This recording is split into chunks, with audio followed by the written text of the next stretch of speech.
안녕하세요. 역사의 지혜로 현재를 비추는 옹고지신입니다. 오늘 우리는 사마천의 사기, 그 중에서도 조금은 낯선 이름, 연소공세가의 세계로 떠나보려 합니다. 변방의 작은 나라 연의 800년 역사 속에는 덕과 복수, 그리고 덧없는 허영이 빚어낸 한편의 대서사시가 담겨 있습니다. 리더십의 본질과 국가의 흥망성쇠에 대한 깊은 통찰, 지금부터 함께 하시죠. 여러분은 연나라 하면 무엇이 떠오르시나요? 아마 많은 분들이 고개를 갸웃하실 겁니다. 이 연나라는 주나라 건국부터 진나라의 멸망하기까지 무려 800년 이상 존속했던 긴 역사를 가졌지만 대부분의 시간 동안 역사의 중심에서 비켜나 있었습니다. 북쪽 변방이라는 지리적 위치는 중원의 치열한 패권 다툼에서 한 발짝 떨어져 생존할 수 있는 비결이 되기도 했죠. 하지만 바로 그 변방성이 연나라의 역사를 더욱 극적이고 의미심장하게 만듭니다. 오늘은 이 조용했던 나라가 역사의 무대 중심으로 강제 소환되었을 때 어떤 일들이 벌어졌는지 그 파란만장한 이야기를 들여다보겠습니다. 모든 위대한 이야기의 시작에는 위대한 인물이 있기 마련입니다. 연나라의 시작에는 주나라의 개국 공신이자 현인이었던 소공석이 있었습니다. 그는 주 무왕의 동생 혹은 사촌으로 어린 성왕을 보좌하며 나라의 기틀을 다진 인물입니다. 그가 연나라의 초대 제후로 봉해지면서 연나라의 역사는 덕치라는 강력한 유전자와 함께 시작됩니다. 그의 리더십은 백성을 향한 겸손함과 공정한 정의, 그리고 깊은 유대감에 뿌리를 두고 있었습니다. 소공석의 덕치를 상징하는 아름다운 고사성어가 바로 감당지혜, 즉 팥배나무의 사랑입니다. 소공이 지방을 순행할 때의 일입니다. 그는 백성들에게 조금의 패도 끼치고 싶지 않아 관청이나 민가가 아닌 길가의 팥배나무 아래에서 머물며 송사를 처리하고 정무를 보았습니다. 그의 자애로운 통치에 감동한 백성들은 그가 떠난 후에도 그를 잊지 못했죠. 사람들은 소공이 머물렀던 그 팥배나무를 베거나 훼손하지 않고 소중히 보호하며 그의 덕을 기리는 노래를 불렀습니다. 이 노래가 바로 시경에 실린 감당시입니다. 이 이야기는 지도자의 진정한 유산이란 거대한 공덕비가 아니라 백성들의 마음속에 자발적으로 보존되는 살아있는 기억임을 우리에게 가르쳐 줍니다. 그러나 소공이 심어놓은 덕치의 유전자는 시간이 흐르며 위기를 맞습니다. 전국시대 연나라의 왕위에 오른 연왕쾌는 역사의 길이 남을 어리석은 결정을 내립니다. 그는 야심가인 재상 자지의 감언이설과 요순임금 같은 성군을 흉내내고픈 비현실적 이상에 빠져 살아있는 상태에서 왕위를 재상에게 물려주는 선양을 감행합니다. 이는 덕으로 칭송받기는커녕 군주의 책무를 내팽개친 무책임한 행동이었습니다. 연왕쾌의 선양은 곧바로 파국을 불렀습니다. 정통 계승자였던 태자 평이 왕위를 되찾기 위해 군사를 일으키면서 연나라는 극심한 내전에 휩싸입니다. 이 혼란을 이웃 강대국 제나라가 놓칠 리 없었죠. 제나라는 연나라를 징벌한다는 명분으로 침공해 수도를 유린하고 연왕쾌와 자지를 모두 살해했습니다. 나라의 재물은 약탈당했고 연나라는 멸망 직전의 굴욕을 맛보게 됩니다. 군주의 비현실적인 이상주의가 나라 전체를 어떻게 파멸로 이끄는지 보여주는 뼈아픈 교훈이었습니다. 바로 이 폐허 속에서 한 명의 왕자가 복수의 칼을 갈며 일어섭니다.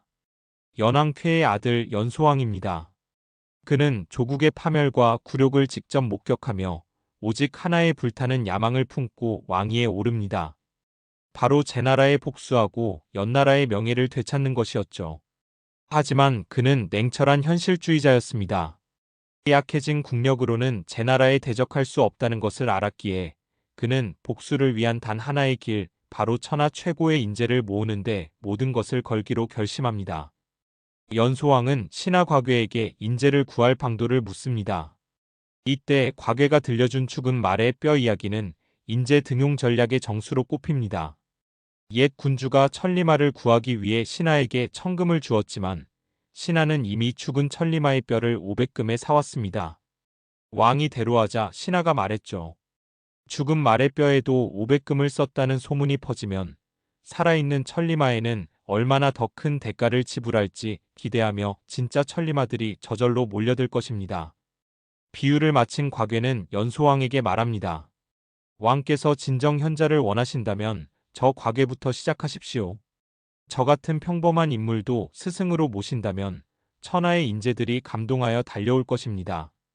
연소왕은 과괴의 조언을 즉시 실행에 옮깁니다. 과괴를 위해 궁궐을 짓고 스승으로 모시는 파격적인 대우를 했죠. 그리고 더 나아가 인재를 향한 자신의 의지를 천하에 공표하기 위한 상징적인 건축물, 황금대를 축조합니다. 황금대는 단순한 건물이 아니었습니다. 그것은 국가 부흥을 위해 다른 무엇보다 인적 자본, 즉 사람을 최우선으로 여기겠다는 왕의 강력한 정치적 선언이자 천하의 현자들을 불러 모으는 희망의 등대였습니다. 연소왕의 전략은 정확히 맞아떨어졌습니다. 왕이 과괴를 스승으로 모시고 황금대를 쌓았다는 소문이 퍼지자 그 결과는 사쟁추연, 즉 선비들이 다투어 연나라로 달려왔다는 한 구절로 요약됩니다.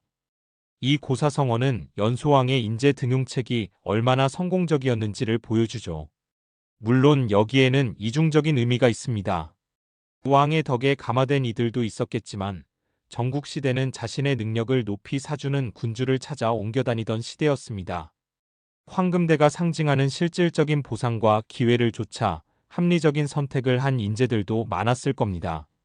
사쟁추연의 결과 연나라에는 그야말로 드림팀이 결성됩니다.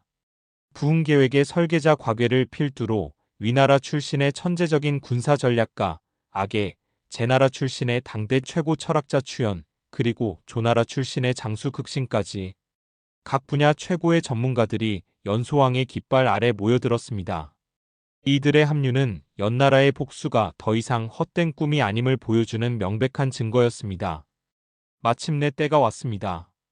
드림팀의 핵심, 천재 장수 아기는 5개국 연합군을 결성하여 제나라를 공격합니다. 복수전은 신속하고 파괴적이었습니다. 아기가 이끄는 연합군은 제나라 군대를 대파하고 수도 임치를 포함한 70여 개의 성을 함락시켰습니다. 연소왕 평생의 수건이던 복수가 완벽하게 이루어졌고 연나라는 역사상 가장 빛나는 최전성기를 맞이하게 됩니다. 하지만 영광의 순간은 짧았습니다. 연나라의 승리는 전적으로 연소왕과 악의 사이에 굳건한 신뢰 위에 서 있었습니다. 연소왕이 세상을 떠나고 의심 많은 아들 해왕이 즉위하자 상황은 급변합니다. 해왕은 아기가 스스로 왕이 되려 한다는 제나라의 이강계에 넘어가 최고의 장수였던 아기의 지휘권을 박탈합니다. 신변의 위협을 느낀 아기는 조나라로 망명했고 최고의 지휘관을 잃은 연나라 군대는 급격히 무너졌습니다. 수십 년간 쌓아 올린 위협이 단 한 명의 무능한 후계자와 깨어진 신뢰 때문에 순식간에 물거품이 된 것입니다. 연나라 역사의 마지막 장은 거침없이 부상하던 진나라를 배경으로 펼쳐집니다. 이야기의 중심에는 태자단이 있습니다. 과거 진나라의 인질로 잡혀가 훗날 진시황이 되는 진왕정에게 굴욕을 겪었던 태자단. 그는 진나라의 위협 앞에 정규전으로는 승산이 없다고 판단하고 개인적인 원한과 국가적 위기 속에서 극단적인 선택을 합니다. 바로 진왕 암살이었습니다. 태자단은 자객 형가를 고용합니다. 계획은 치밀했습니다. 진나라에 도망친 장수 번허기의 목과 연나라의 비옥한 땅 지도를 바치는 사신으로 위장하여 진왕에게 접근하는 것이었죠. 바람은 스산하고 역수물은 차가운데 장사 한번 떠나면 다시 돌아오지 못하리. 비장한 노래를 뒤로하고 진나라 궁궐에 들어선 형가. 그는 지도 속에 숨겨둔 독 묻은 비수를 꺼내 들었지만 극적인 격투 끝에 암살은 실패로 돌아가고 형가는 그 자리에서 죽음을 맞습니다. 암살 시도에 격노한 진시황은 즉시 연나라 정벌을 명합니다. 진나라 대군의 공격 앞에 연나라는 속수무책이었습니다. 수도는 함락되고 연왕은 요동으로 도망쳤습니다. 절망에 빠진 연왕은 진나라의 용서를 구하기 위해 자신의 아들 암살을 계획했던 태자단을 직접 처형하고 그의 목을 바쳤지만 때는 이미 늦었습니다. 진나라는 결국 연나라를 완전히 멸망시키며 800년 역사의 막을 내립니다. 연나라의 800년 여정은 우리에게 무엇을 남겼을까요? 사마천은 연소공세가를 통해 시대를 관통하는 질문을 던집니다. 백성의 마음을 얻는 감당지혜의 덕치, 현실 감각을 잃은 이상주의의 파국, 인재를 얻기 위한 황금대의 지혜, 그리고 아무리 위대한 성공이라도 한순간에 무너질 수 있다는 성공의 취약성까지.